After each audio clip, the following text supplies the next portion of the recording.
कि हम ग्रस्त में ज़रूर हैं, लेकिन हम संतों के सत्संग में जो कुछ सुनते हैं उसके अनुसार अपना जीवन जीते हैं। तो उन दादाजी ने, राजस्थान वाले दादाजी ने बताया, मैंने कहा दादाजी बच्चा स्कूल में पढ़ता है, 10 महीने पढ़ता है, 9-10 महीने पढ़ता है, उसके बाद में पेपर देता है, प्रश्न क्वेश्चन आता है, उत्तर लिखता है और उसका रिजल्ट जब खुलता है तब पता चलता है कि बच्चा पास हुआ कि फेल।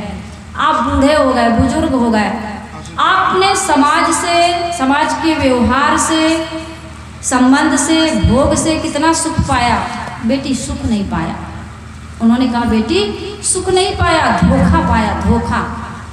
गुरुदेव जी कहा करते थे, 2 मित्र थे, कहानी सुनाया करते थे। 2 मित्र थे, एक मित्र एकदम देहाती था, अनपढ़ था,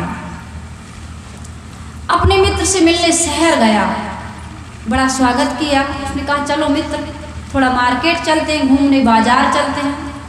तो जब मार्केट गया, बाजार गया, तो मित्र के मन में हुआ कि इसको क्या दूं, थोड़ा कुछ मिठाइयाँ, कुछ फल, कुछ कपड़े ले दूं।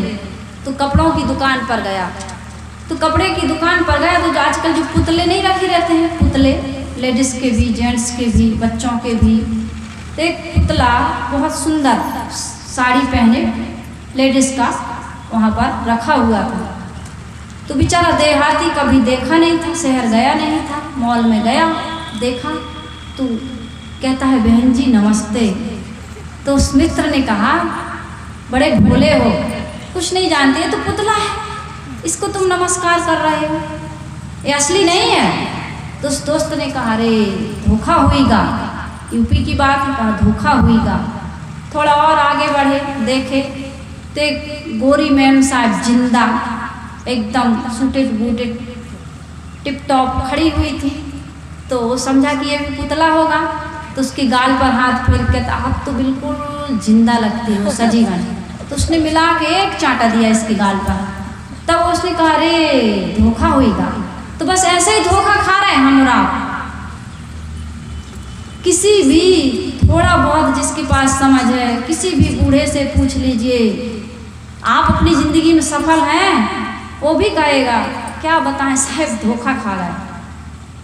तब तो कहते हैं धोखे में खो दई उमरिया रे मन राम राम बोलो।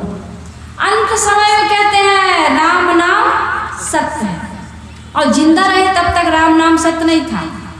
धन धाम, पुत्र परिवार, सास बहू, लड़ाई झगड़ा, खाना पीना, इसकी उसकी, यही सत्य था। तब तो जीवन भर इसी में बिताए। ये बड़ी विडंबना है। गरुड़ पुराण मरने के बाद सुनाया जाता है, ये पंडितों की चाल। पंडितों को क्या कहें, हम और आप स्वयं पंडितों से गरुड़ पुराण सुनना चाहते हैं, पंडित क्या कर सकते हैं।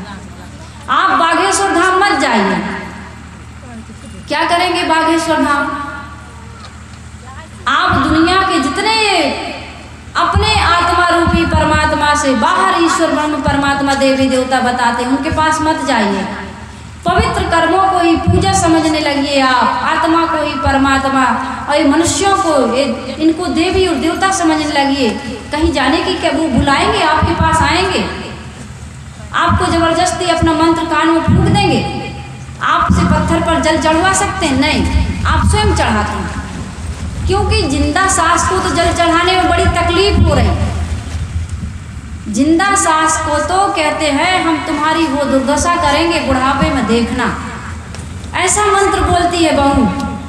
और व्रत करती है, उपवास करती है, शिवरात्रि का व्रत, पीपल के वृक्ष में जल चढ़ाएगी, आंवला में, केला में, तुलसी में रोज दिया जलाती है, रोज अगरबत्ती लगाती है, शंकर भोले की परिक्रमा करती है। और सास और ससुर को कहती है तुम्हारी वो दशा करेंगे बुढ़ापे में देखना। सास कुछ कह दे, सास की संपत्ति अच्छी लगती है, ससुर की संपत्ति अच्छी लगती है, लेकिन सलाह सम्मति अच्छी नहीं लगती। वो घर, वो परिवार, वो समाज सुखी हो सकता है। एक छोटी सी बच्ची का मेरे पास फोन आया था, बड़ी प्यारी बच्ची है, कहती है साहिब जी हम रामायण सुनते हैं, कथा सुनते हैं,